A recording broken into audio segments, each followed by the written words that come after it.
Let's talk about it. Joining us now, former senior advisor to DHS under Alejandro Mayorkas, retired Air Force Lieutenant Colonel, and Maryland congressional candidate Bernie Flowers. We also have former New York Congressman Anthony D'Esposito and GOP strategist Brielle Applebaum, both with us, 1 foot away each here on set. All right. Great to have you both. Colonel, we're going to start with you remote here. It's a pleasure to have you on here. I think, you know, the fact that so many are Hispanic just blows up the whole narrative. This is about race, because it's not. And when you talk to them and they say the exact opposite, and then she comes back with, after hearing them, it's about cash. It's about, I think, having a good job representing your country, making sure we have a safe United States. They don't care what race you are here. You come here, you do it the legal way, and represent the United States. Is Karen Bass saying that minorities can't do the job? Yes. That sounds kind of racist to me. That sounds condescending, and I don't think that the people of California should put up with her. Karen Bass is saying it's sad that they're accepting this money, but the bottom line is that these people are patriotic. And as we said before, 50% of Customs and Border Patrol are Hispanic at this point. I find it very condescending and terrible. And by the way, isn't this the same mayor who was in Africa while her city was burning down? Yes, it is. Same one. 1,000%. Brielle, is this really just, she's saying whatever she thinks she needs to say for a political purpose? She can say whatever she wants to say, but the truth is this is Republicans' opportunity to seize on the opportunity to redefine our border strategy right now. Right now, on the floor of Congress, Congresswoman Maria Salazar has the Dignity Act. It is a comprehensive immigration reform that allows for a new labor status to welcome Hispanics into this country, to redefine the way that we're interacting with Hispanics and talking about them, and most importantly, highlighting the difference between Republicans and elitist Democrats in California like Karen Bass. She totally ignores the fact that these are first-generation Americans, hard-working Americans who want to connect with their community, serve others, and I think it's very important for Republicans to re-engage on this topic.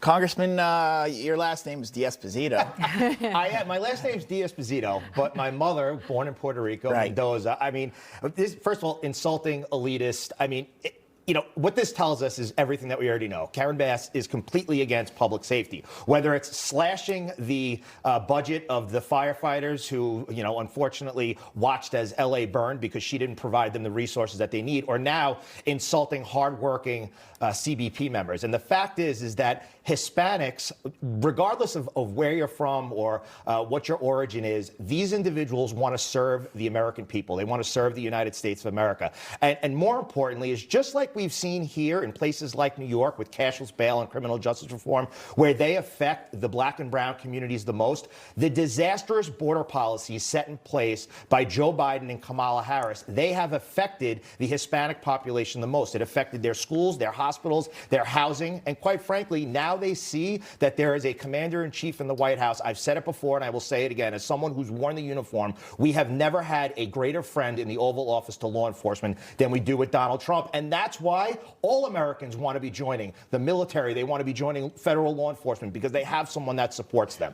I think some Hispanics, too, resent the fact that, you know, people from, you know, Hispanic countries came here illegally and cut the line when their families, their ancestors had to do it the right way. Absolutely. It was all about coming through the front door. And I will tell you, in places like on Long Island, in Nassau County, where our county executive, Bruce Blakeman, just had a resounding victory, we had an overwhelming majority of support from Hispanics. Why? Because we signed a comprehensive deal with ICE to make sure that we kept our communities safe. We were not standing as a sanctuary county. And Hispanic Americans who come to this country, who came through the front door, who wanted a better way of life for their children and grandchildren, they are the ones who are the most angered by watching this open door policy of Joe Biden and Kamala Harris.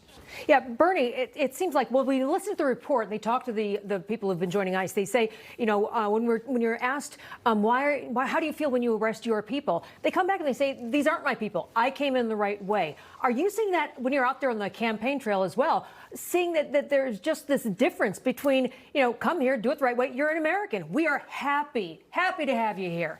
Don't come in here the proper way. Legally. Do it illegally, and that's a different issue.